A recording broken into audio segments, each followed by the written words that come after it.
धेरै यातना पाए तर चाहिँ जुन अघि पनि भनिसके जुन उद्देश्यले चाहिँ त्यो द्वन्द्व भएको थियो त्यो ठ्याक्कै फरक मोड ल्यायो त्यो हिसाबले अहिले चाहिँ शान्ति प्रक्रियापछि द्वन्द्व पीडितहरूलाई एउटा व्यवस्था गरेको अवस्था छ घर परिवारले पनि एउटा यो अन्धविश्वास रूढिवादी कुराहरूलाई लिएर चाहिँ तैले गर्दा नै तेरो लोग्ने खाइस् तैले गर्दा नै बुहारी अलक्षिण भएर नै बुहारी चाहिँ छोरा गुमाउनु पर्यो भन्ने खालको एउटा चाहिँ मानसिक तनाव दिने अथवा चाहिँ समाजले हेर्ने दृष्टिकोण फलानाको श्रीमान चाहिँ यसरी चाहिँ मर्यो यसरी चाहिँ मारियो भनेर चाहिँ उसलाई चाहिँ गलत नजरले हेर्ने दृष्टिकोण दलहरूले आफ्नै पार्टीबाट चाहिँ भागबन्दाको हिसाबले चाहिँ सिफारिस गरिएको थियो भने अर्को कुरा चाहिँ उनीहरूलाई अब चाहिँ आफ्नो जागिर बचाउनकै निम्ति उनीहरू चाहिँ जागिर खान गएका हुन् साँच्चीकै पीडितको लाई न्याय दिलाउनको लागि गएको भन्ने खालको एउटा अनुभूति चाहिँ उनीहरूमा नभएको हुँदाखेरि जब चाहिँ प्रत्येक घर चाहिँ 3वटा तहको सरकार चाहिँ आइसकेपछि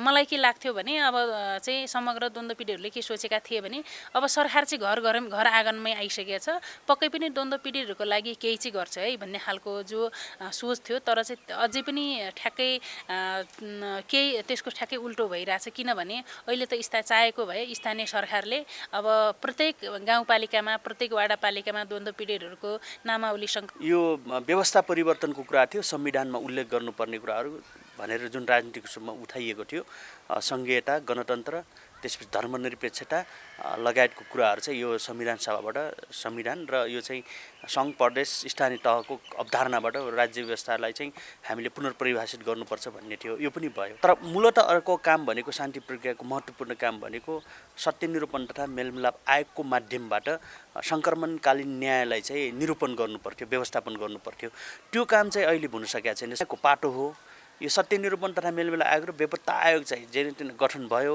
अब यसले चाहिँ नटुङ्ग्याएसम्म यो विषय हामीले हेर्नु पर्दैन कि भन्ने जस्तो खालको भ्रम चाहिँ तिनटै तहको सरकारलाई छ आफ्नो पालिकामा कति द्वन्द्व पीडित छन् भन्ने कुराको सूची नै छैन तथ्याङ्क नै छैन विवरणै छैन भनेपछि त त्यो विवरणै छैन भने त कस्तो अवस्थामा त गुज्रिराख्नु भएको छ भन्ने कुरा नै आकलन नभइसकेपछि त उहाँहरूलाई के कस्ता कार्यक्रम लगेर जाने भन्ने कुरै भएन एकदमै यो पीडितहरूले चाहिँ यो धेरै लामो समय पर्खिन सक्ने विषय नै होइन यो किनभने भावनात्मक विषय हो यो चाहिँ कतिपय बालबालिकाको अभिभावकै गुमेको स्थिति छ कतिपयको चाहिँ श्रीमानै गुमेको स्थिति छ यसलाई चाहिँ दुईटै आयोगले चाहिँ स्वतन्त्र ढङ्गले यसलाई निरूपण गर्ने कुरा र त्यो आयोगले सिफारिस गरेको आधारमा चाहिँ यसलाई चाहिँ कानुनी रूपमा चाहिँ सम्बोधन गर्न सक्ने कुरामा विलम्ब गर्नु हुँदैन तत्काल गर्न आवश्यक छ यो गर्नुपर्ने हुन्छ नगरिकन यो शान्ति प्रक्रिया चाहिँ सफल पनि हुँदैन अन्यथा विभिन्न खालका चाहिँ अवरोधहरू विवादहरू द्वन्द्वहरू बल्झिरहने स्थिति हुन्छ। नमस्कार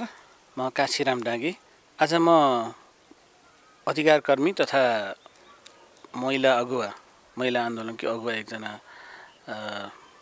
अगुवा श्री कुमारी रोका मगरसँग म कुरा गर्न गइरहेको छु खास गरी द्वन्द्व को प्रभाव सङ्क्रमणकालीन न्यायको सन्दर्भ र समग्र महिला को सङ्घर्ष सम्बन्धी हामी कुरा गर्दैछौँ। स्वागत छ तपाईँलाई। धन्यवाद सर। तपाईँ सशस्त्र द्वन्द्वमा आफै पीडित परिवारको एकजना सदस्य पनि हुनुहुन्छ यो सशस्त्र द्वन्द्वको अवधिलाई कसरी सम्झनुहुन्छ? चाहिँ अब विगतका कुराहरू सम्झिँदाखेरि त अहिले होइन अब हामीले भोगेका थियौँ त्यो कुराहरू अहिले सम्झिँदाखेरि कहिलेकाहीँ चाहिँ एकदमै भावुक हुने कुरा स्वाभाविकै हो तर चाहिँ हामीले यो विभिन्न कालखण्डका हामीले धेरै इतिहासहरू पनि छ होइन यो सशस्त्र द्वन्द्व पनि एउटा चाहिँ विश्वव्यापी रूपमा चिनिएको द्वन्द्व हो नेपालको त्यो हिसाबले यो द्वन्द्वमा चाहिँ सहभागी चाहिँ भएका अथवा प्रत्यक्ष अप्रत्यक्ष रूपमा सहभागी भएका साथीहरूले केही कुराहरू चाहिँ अवसरको रूपमा लिनुपर्छ भने केही त्यही चाहिँ आन्दोलनले पारेका असरहरूको चाहिँ पीडाहरू पनि चाहिँ राज्यले नै सम्बोधन गर्नुपर्छ भन्ने कुरा हो। त्यो हिसाबले चाहिँ अहिले पछिल्लो चरणमा पीडितहरू चाहिँ जुन चाहिँ उद्देश्यका साथ आफै पनि प्रत्यक्ष रूपले चाहिँ सहभागी भए र कोही अप्रत्यक्ष रूपले चाहिँ सहभागी भए अथवा चाहिँ पीडित भए ती द्वन्द्व पीडितहरूलाई अहिले चाहिँ उनीहरूको समस्यालाई सम्बोधन गर्न नसक्दाखेरि राज्यले र चाहिँ न्याय नदिँदाखेरि मात्रै कहीँ कतै हामी गलत बाटो लाग्यौँ कि अनि हाम्रा चाहिँ सदस्यहरूले चाहिँ रोल्पालीहरूले नेपालीहरूले गरेका योगदानको कुनै कदर भएन कि त्यो चाहिँ अनावश्यक कसैको व्यक्तिगत स्वार्थको लागि मात्रै त्यो युद्ध भयो कि अहिले भन्ने खालको अनुभूति चाहिँ हुन्छ हामीलाई। द्वन्द्वको उद्गम थलो रोल्पा पनि हो, रोल्पा नै हो। अनि यहाँको अवस्था चाहिँ कस्तो छ अहिले? द्वन्द्वपीडित सबैभन्दा मानवीय क्षति हुने पनि रोल्पा नै भयो। अहिले उनीहरूको अवस्था चाहिँ कस्तो छ, कस्तो पाउनु भएको छ? धेरै राम्रो प्रश्न गर्नुभयो सर। चाहिँ हो सबैभन्दा चाहिँ सशस्त्र द्वन्द्वको बेला सबैभन्दा धेरै मानवीय क्षति भएको जिल्ला चाहिँ रोल्पा हो। त्यो हिसाबले चाहिँ अहिले सशस्त्र द्वन्द्वले धेरै नेताहरू पनि उत्पादन गर्यो। त्यसको चाहिँ अलावा चाहिँ द्वन्द्व पीडितहरूले धेरैजनाले ज्यान गुमाए, धेरैजना घाइते अपाङ्ग छन्। अनि धेरैजना व्यक्तिहरूले चाहिँ अपहरण भए, यातना पाए, धेरैजना व्यक्तिहरू कैद हिरासतमा चाहिँ धेरै यातना पाए। तर चाहिँ जुन अघि पनि भनिसके जुन उद्देश्यले चाहिँ त्यो द्वन्द्व भएको थियो त्यो ठ्याक्कै फरक मोड ल्यायो। त्यो हिसाबले अहिले चाहिँ शान्ति प्रक्रियापछि द्वन्द्व पीडितहरूलाई एउटा व्यवस्था गरिएको अवस्था छ, जो कि अनि राहतको प्याकेजभित्र केही पीडितहरूलाई चाहिँ समावेश गर्यो। केही पीडित जस्तै कैद हिरासत बसेका चाहिँ व्यक्तिहरूलाई राहतको प्याकेजभित्रै राखेन र राहतभित्र नै गरेन। अनि चाहिँ नामावली चाहिँ सङ्कलन गर्यो, कति दिने राहत अथवा चाहिँ दिने कि नदिने, अथवा चाहिँ के कैद हिरासत बसेका व्यक्तिहरूलाई राहतै दिनु उचित भएन भनेर सरकारले एउटा केही जवाब पनि नदिएको अवस्था छ। त्यो हिसाबले चाहिँ द्वन्द्व पीडितहरूको अवस्था एकदमै नाजुक छ। केही व्यक्तिहरूको चाहिँ सबैभन्दा घरमुली जसले चाहिँ आफै घर परिवारका सदस्यहरूलाई आफै चाहिँ कमाउने रोजीरोटीको लागि चाहिँ काम गर्ने व्यक्तिहरू चाहिँ गुमाएका छन्। त्यस्तो खालको व्यक्तिहरू चाहिँ अहिले चाहिँ जीवनयापन गर्न पनि कठिनाइ छ। खास गरी महिलाहरू, द्वन्द्वपीडित महिलाहरू र बालबालिकाहरूको अवस्था चाहिँ कस्तो छ? राज्यले राहत परिपूरणहरू पनि दिने निर्णय त गरिसकेको छ, कस्तो छ अवस्था उनीहरू? चाहिँ यो सबैभन्दा जुनसुकै आपद विपदमा पनि अनि सबैभन्दा बढी चाहिँ प्रभावित हुने भने महिला र चाहिँ बालबालिका हो। त्यो हिसाबले चाहिँ यो द्वन्द्वले पनि सबैभन्दा बढी चाहिँ महिला र बालबालिकालाई नै असर पार्यो। त्यसमा भन्नुपर्दाखेरि अझै पनि चाहिँ सबैभन्दा एक नम्बरमा चाहिँ एकल महिलाहरूको समस्या चाहिँ एकदमै गाह्रो छ।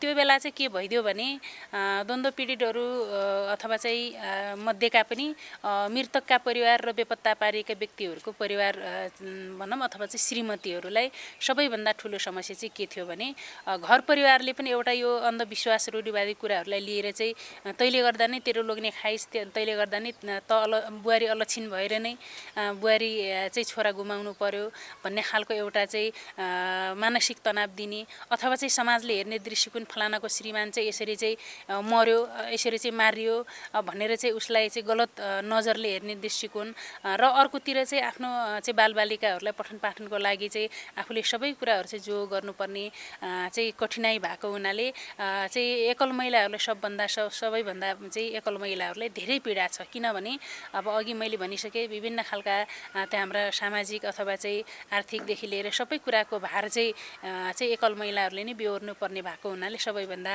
चाहिँ पीडा चाहिँ एकल महिलाहरूको छ। र अहिले बालबालिकाहरू उनीहरूको बालबालिकाहरूले कसैले चाहिँ आफ्नो आफन्तहरू घर परिवारले सहयोग गरेका बालबालिकाहरू चाहिँ अहिले उनीहरूले सोचे जस्तै स्कुलमा पढ्न पाए, सोचे जति चाहिँ योग्यता हासिल गर्न सक्यो भने कुनै बालबालिकाहरू स्कुलै जान नपाएर अनि चाहिँ त्यत्तिकै सडकमा चाहिँ हिँडडुल गरेका अथवा चाहिँ गाउँघर छोडेर नै बाहिरतिर चाहिँ कामको मजदुरको लागि गएको पनि धेरै देखिन्छ। सशस्त्र द्वन्द्वको समापन भइसकेको पनि लामो समय भइसकेको छ। त्यस यता तत्कालीन द्वन्द्व पक्ष पनि सरकारमा गइसकेको अवस्था छ पटक पटक। यो अवस्थामा तपाईँले चाहिँ द्वन्द्व पीडितहरूको सवालको बारेमा नि आवाज उठाउँदै आउनुभएको छ र नजिकबाट चाहिँ द्वन्द्व पीडितहरूसँग भेट्ने, घुलमेल हुने कुरा बुझ्ने अवसर पनि पाउनुभएको छ। राज्यले चाहिँ कस्तो प्रकारको कार्यक्रम ल्याउनुपर्छ द्वन्द्व पीडितका लागि र यो त्यो घाउ चाहिँ नि मेट्नको लागि के गर्नुपर्छ? चाहिँ यो राज्यले चाहिँ जब शान्ति प्रक्रिया टुङ्गो लागेको 6 महिनाभित्र नै बेपत्ता पारिएको व्यक्तिको छानबिन आयोग र सत्य निरपराधता मेलमिलाप आयोग 6 महिनाभित्रै गठन गरेर चाहिँ त्यो आयोग मार्फत यो द्वन्द्वको समस्याहरू समाधान गर्ने भन्ने एउटा शान्ति सम्झौतामै उल्लेख भए तापनि लगभग 7-8 वर्ष चाहिँ लाग्यो एउटा आयोग गठन गर्नको लागि र आयोग चाहिँ गठन भयो 2वटा आयोग तर त्यो आयोगले पनि काम गर्न चाहिँ सकेन आयोग चाहिँ सफल भएन काम गर्न सकेन अथवा चाहिँ काम गर्न चाहिँ दिइएन भन्ने कुरा त्यो पटक पटक आयोगहरू गठन गर्ने फेरि उनीहरूलाई चाहिँ काम गर्न नसकेको भनेर अर्को चाहिँ आयोग फेरि गठन गर्ने गरिएको छ के कारण हो खासमा किन यस्तो भइरहेको छ यो चाहिँ खास गरी के हो भने अब आयोग पटक आयोग गठन गर्दाखेरि पनि कमसेकम आयुक्तहरू पनि स्वतन्त्र व्यक्तिहरू चाहिँ हुनुपर्ने चाहिँ जो अब कुनै राजनीतिसँग सम्बन्धित नभएको मानव अधिकारको क्षेत्रमा काम गर्ने नागरिक समाज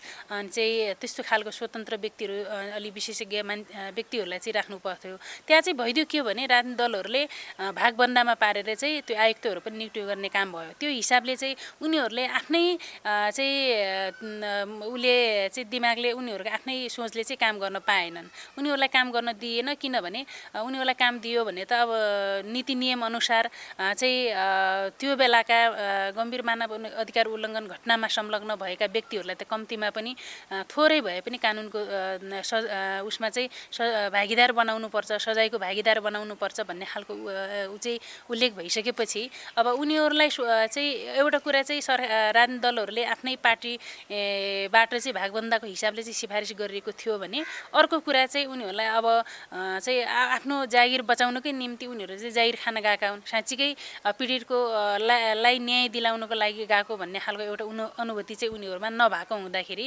उनीहरूले काम गर्न पनि सकेनन् काम गर्न दिएन अब त्यो हिसाबले अब चाहिँ आयोगले सबै काम फाइनल गर्यो भने ती राजनीतिक दलका नेताहरू नै फेरि पनि चाहिँ कानुनको भागीदार हुनुपर्छ सजाय चाहिँ भोग्नुपर्छ भन्ने खालको एउटा डरले गर्दाखेरि पनि द्वन्द्व पीडितहरूलाई चाहिँ अब सकेसम्म थोरै राहतहरू चाहिँ वितरण गर्दै गर्ने जो चाहिँ अलि ताठो बाठो छ जसले चाहिँ नियम नीतिहरू बुझेको छ अलिक बोल्न सक्ने छ उसलाई चाहिँ कहीँ कतैबाट चाहिँ उसको चित्त बुझाइदिने वातावरण मिलाउने अनि अरू सामान्य अनि सोझा साझा द्वन्द्व पीडितहरू त त्यत्तिकै हराउँछन् अथवा चाहिँ उनीहरू चाहिँ न्याय माग्दै उनीहरू ठकित हुन्छन् त्यसपछि त्यत्तिकै सेलाउँछ भन्ने खालको एउटा चाहिँ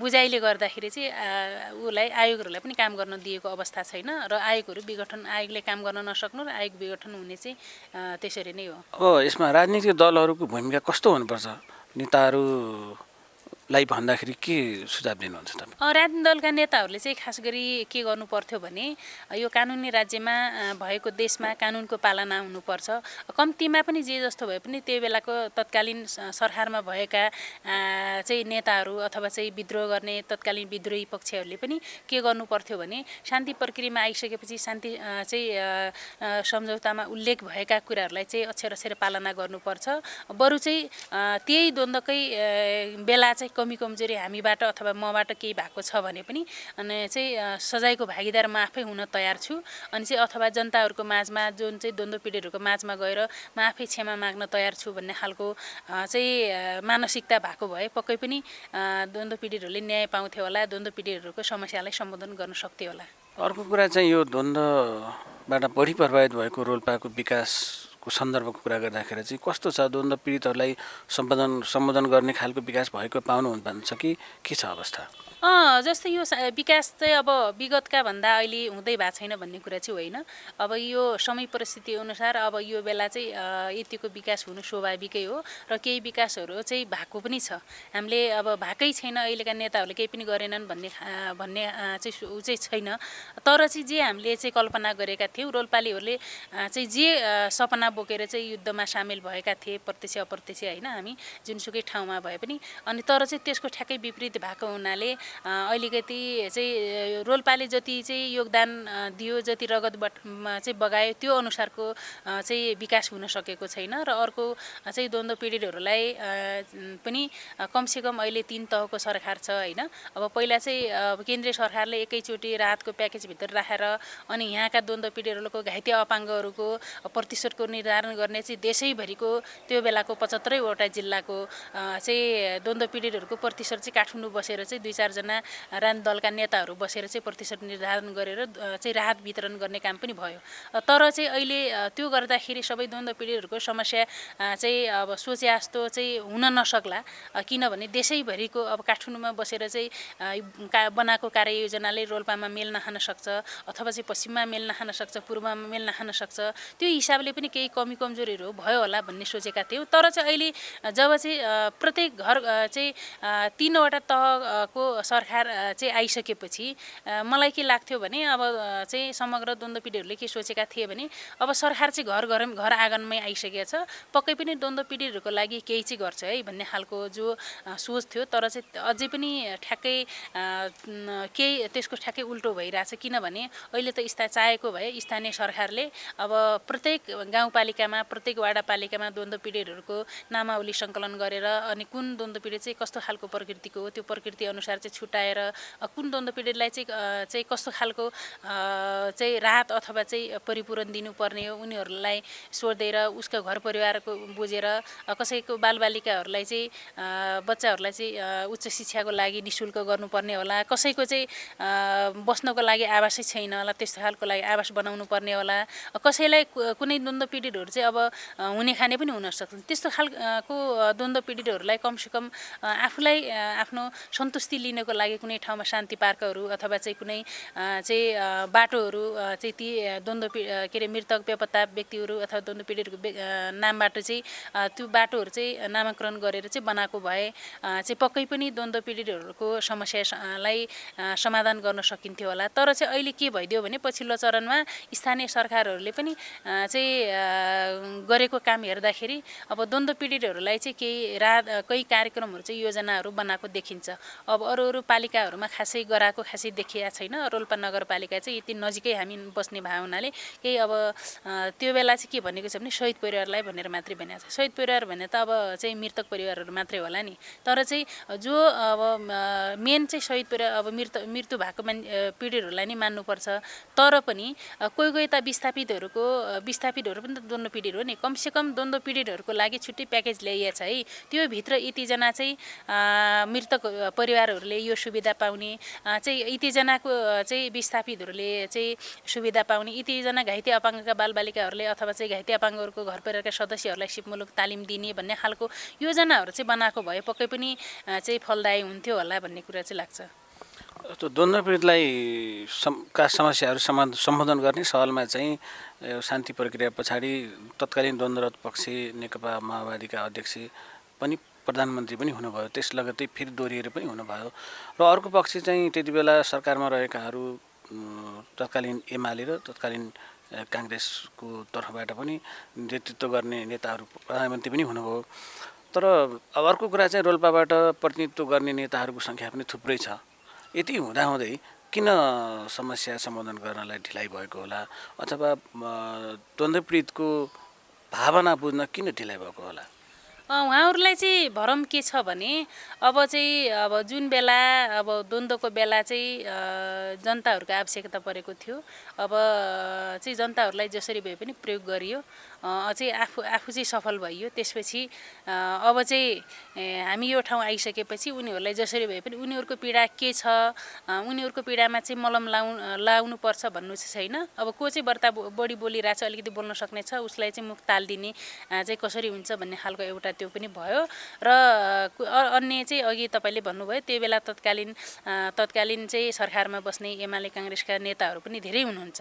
अब उहाँहरूको पनि सोच पनि के भइदियो भने नेताहरूको चाहिँ अहिले चाहिँ हामीले के सोचेका थियौँ भने अब काङ्ग्रेसको पालामा आउँदाखेरि राम्रा नेताहरू थिए, उनीहरू चाहिँ योले काम गर्छ त्यसले काम गर्छ भनिकन काङ्ग्रेसका कार्यकर्ताले भन्ने, एमालेका कार्यकर्ताले हाम्रो नेताहरूले काम गर्छ भन्ने, अनि चाहिँ तत्कालीन अहिले चाहिँ नेकपा भइसक्यो तत्कालीन नेकपा माओवादीका कार्यकर्ताहरूले हाम्रो पार्टीले गर्छ हामी त जनयुद्ध लड्या भन्ने खालको जो थियो। तर चाहिँ अहिले चाहिँ जहाँ त्यो सत्तामा गइसकेपछि त्यो ठाउँै त्यस्तो रहेछ भन्ने कुरा चाहिँ हामीले बुझेका छौँ। किनभने त्यो ठाउँमा गइसकेपछि पछिको चाहिँ आफू आएको बाटो चाहिँ फर्केर हेर्ने एउटा चाहिँ वातावरण नहुँदो रहेछ।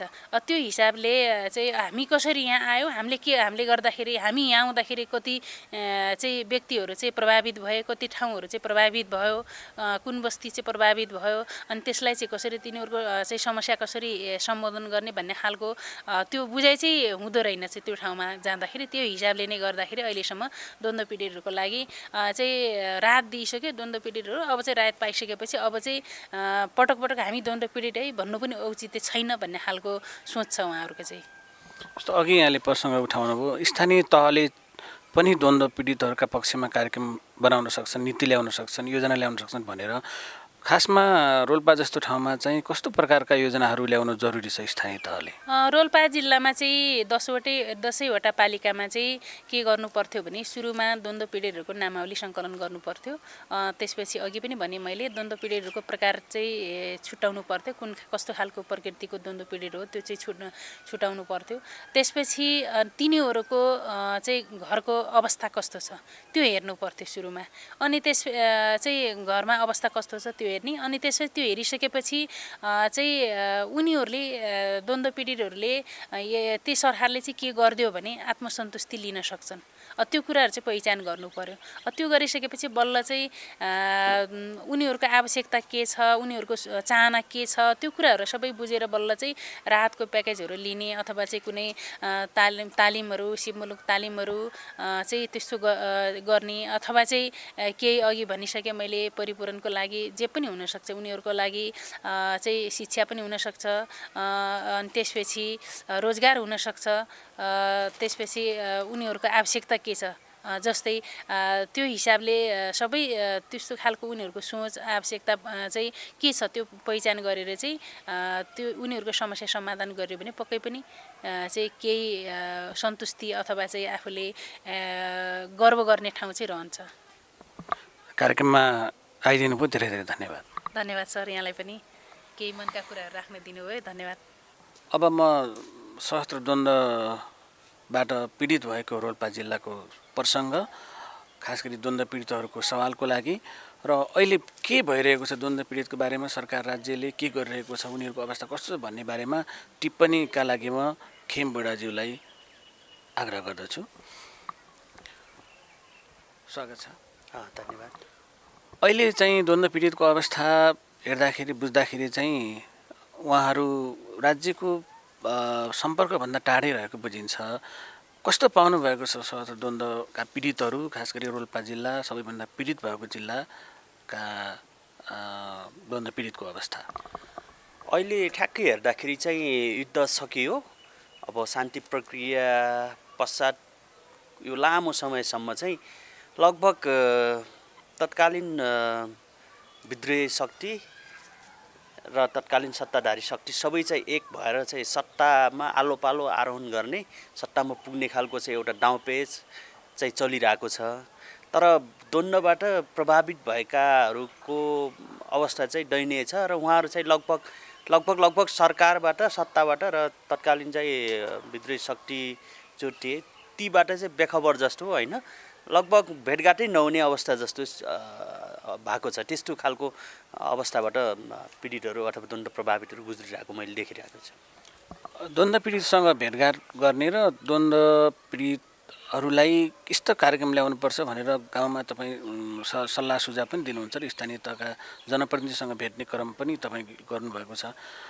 द्वन्द्व पीडितलाई सम्बोधन गर्नका निम्ति स्थानीय तह, प्रदेश सरकार र सङ्घीय सरकारले कस्तो कस्तो कार्यक्रम ल्याउनुपर्छ? हो, दुईटा यो एकदमै महत्त्वपूर्ण कुरा। यो शान्ति प्रक्रियासँगै कुनै पनि मुलुक चाहिँ सशस्त्र युद्ध पश्चात जुन एउटा शान्ति प्रक्रियामा आउँछ त्यति बेला चाहिँ मूलभूत रूपमा चाहिँ 3-4वटा कामहरू गर्नुपर्ने हुन्छ। एउटा चाहिँ तत्कालीन कुनै पनि विद्रोही शक्तिले राजनीतिक एजेन्डा उठाएको हुनसक्छ, त्यसलाई चाहिँ संविधानतः सम्बोधन गर्नुपर्ने हुनसक्छ। मुलुकमा चाहिँ संविधान सभाबाट नै संविधान बनाउने भन्ने भइसकेपछि संविधान सभाको बाटोबाट गएर संविधान बनाउने काम भयो। दोस्रो कुरा चाहिँ यो व्यवस्था परिवर्तनको कुरा थियो, संविधानमा उल्लेख गर्नुपर्ने कुराहरू भनेर जुन राजनीतिक रूपमा उठाइएको थियो, सङ्घीयता, गणतन्त्र, त्यसपछि धर्मनिरपेक्षता लगायतको कुराहरू चाहिँ यो संविधान सभाबाट संविधान र यो चाहिँ सङ्घ, प्रदेश, स्थानीय तहको अवधारणाबाट राज्य व्यवस्थालाई चाहिँ हामीले पुनर्परिभाषित गर्नुपर्छ भन्ने थियो। यो पनि भयो। तर मूलतः अर्को काम भनेको शान्ति प्रक्रियाको महत्त्वपूर्ण काम भनेको सत्य निरूपण तथा मेलमिलाप आयोगको माध्यमबाट सङ्क्रमणकालीन न्यायलाई चाहिँ निरूपण गर्नुपर्थ्यो, व्यवस्थापन गर्नुपर्थ्यो। त्यो काम चाहिँ अहिले हुन सकेको छैन। संविधान बन्यो, त्यसपछि चाहिँ सेना समायोजन भयो, यो काम भयो, तर चाहिँ यो द्वन्द्वबाट प्रभावितहरूको चाहिँ सम्बोधन गर्ने खालको यो सङ्क्रमणकालीन न्यायको कुरालाई चाहिँ छोडियो। त्यो छोडिएको कारणले गर्दाखेरि अहिले चाहिँ द्वन्द्व पीडितहरूको बढी चाहिँ पीडा समस्या चाहिँ देखिरहेको हो। त्यसले गर्दाखेरि यो फेरि स्थानीय तह सङ्घ प्रदेश संरचनामा जसरी चाहिँ अब राज्य सरकार निर्माण भइसक्यो स्थानीयदेखि सङ्घसम्म चाहिँ, तर के भ्रम भयो भन्दाखेरि यो सङ्क्रमणकालीन न्यायको पाटो हो। यो सत्य निरूपण तथा मेलमिलाप आयोग र बेपत्ता आयोग चाहिँ जेन गठन भयो।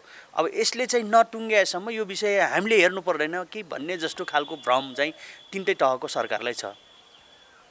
आकल झुकल केही राहतको प्याकेजहरू दिए पनि त्यो खालको अन्य चाहिँ उहाँहरूलाई चाहिँ सम्बोधन गर्ने खालको, उहाँहरूसँग जोडिने खालको चाहिँ कुनै पनि कार्यक्रम देखिँदैन। केही स्थानीय तहहरूले चाहिँ फाटोफुट रूपमा त्यो खालको सोच बनाए पनि आफ्नो पालिकामा कति द्वन्द्व पीडित छन् भन्ने कुराको सूची नै छैन, तथ्याङ्क नै छैन, विवरण नै छैन।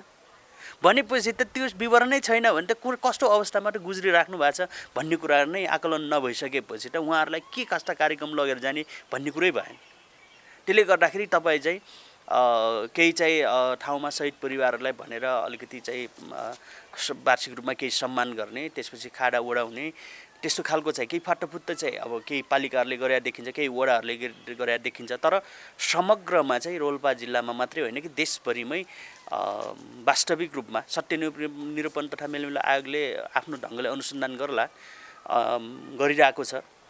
तर मूलतः चाहिँ आफ्नो पालिकामा आफ्नो गाउँठाउँमा के कति चाहिँ मतलब द्वन्द्वबाट प्रभावित हुनुहुन्छ भन्ने कुराको विवरण पहिलो त सङ्कलन हुन जरुरी छ। त्यसपछि उहाँहरूलाई चाहिँ के कस्तो खालको चाहिँ सहयोगका कार्यक्रमहरू होइन लग्न सकिन्छ भन्ने कुरा चाहिँ त्यो गर्न चाहिँ आवश्यक देखिन्छ। त्यो चाहिँ भएको छैन। अब राजनीतिक दललाई र सरकारलाई चाहिँ कस्तो सुझाव दिनुहुन्छ? कहिलेसम्म चाहिँ यो पर्खिराख्ने द्वन्द्व पीडितहरूले सङ्क्रमणकालीन न्याय निरूपण गर्नका लागि निम्ति र आफूले प्राप्त गर्ने परिवरणको कुरा छ, राहतको कुरा छ, अनि बालबालिकालाई पढाउने कुरा छ। यो द्वन्द्वलाई बिर्सने स्थितिसम्म योगदान गर्नका निम्ति अथवा त्यो व्यवस्थापन गर्नको लागि राज्यले कहिलेसम्म पर्खिने? एकदमै यो पीडितहरूले चाहिँ यो धेरै लामो समय पर्खिन सक्ने विषय नै होइन।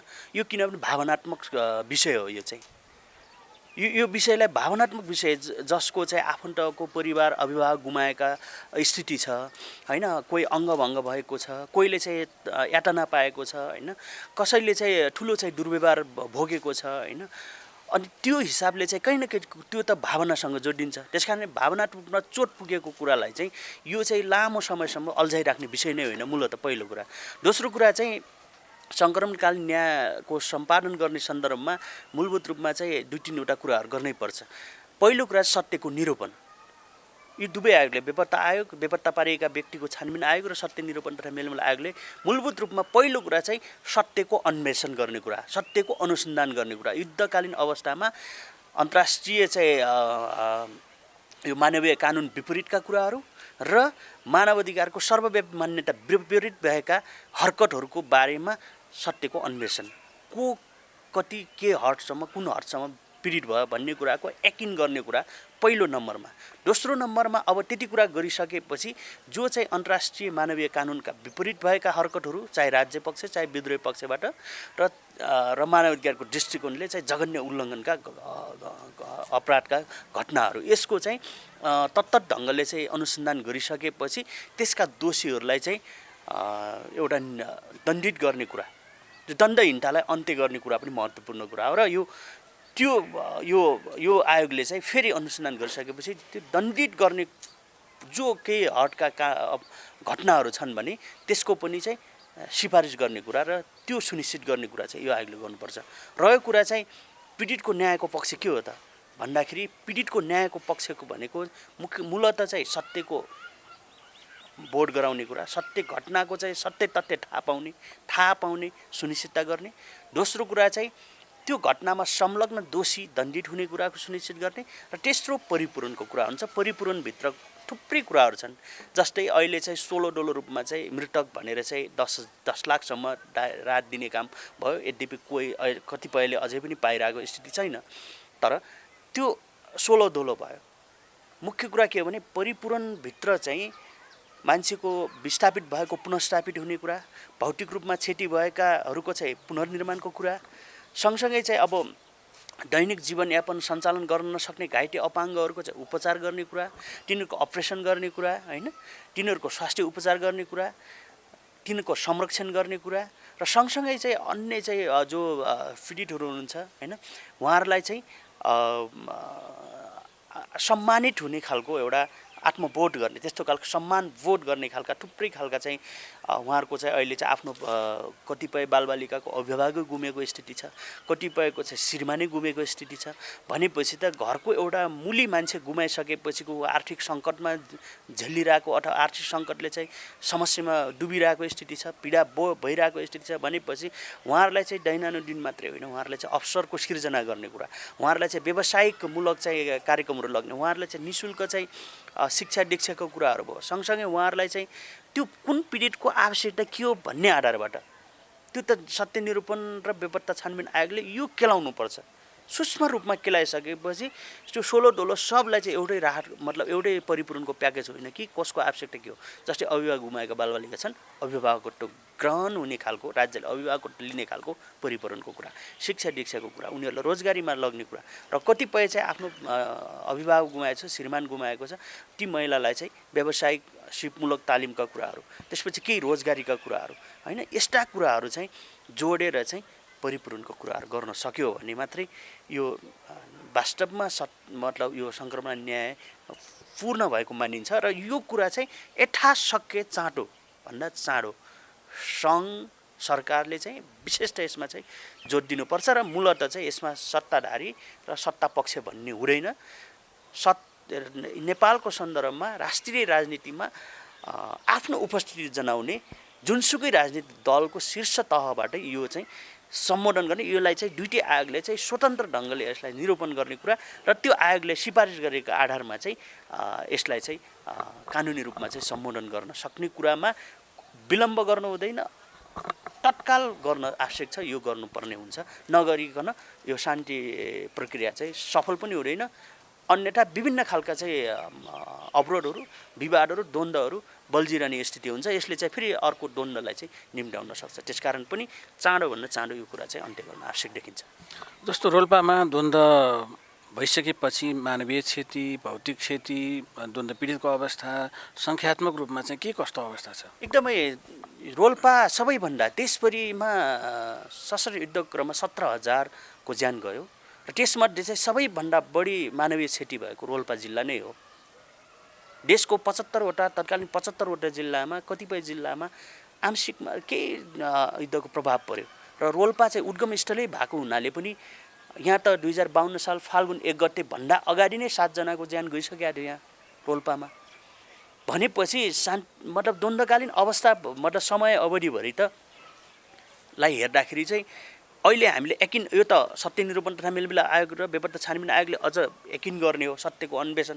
रोल्पामा साँच्चै युद्धको अवस्थामा कतिजनाको ज्यान गयो त भन्ने कुराको, कति तुहुरा भए, कति घाइते अपाङ्ग भए, कति विस्थापित भए, कति अपहरणमा परे, कतिले यातना पाए, कति बलात्कृत भए, यी सबै कुराहरूको त सत्य अन्वेषण हुनै बाँकी छ। तर हामीले अहिलेसम्म एउटा आधार लिएर तथ्याङ्क भन्नुपर्ने हुन्छ।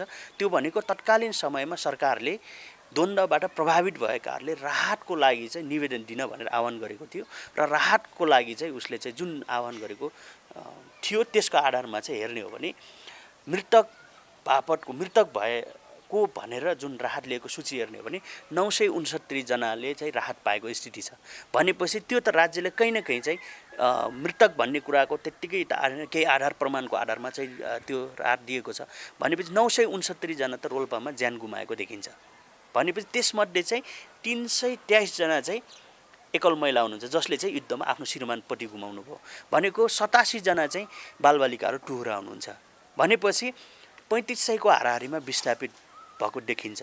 भनेपछि लगभग 2-250 जति चाहिँ घाइते अपाङ्ग, होइन, त्यस्तो खालको चाहिँ विवरण देखिन्छ।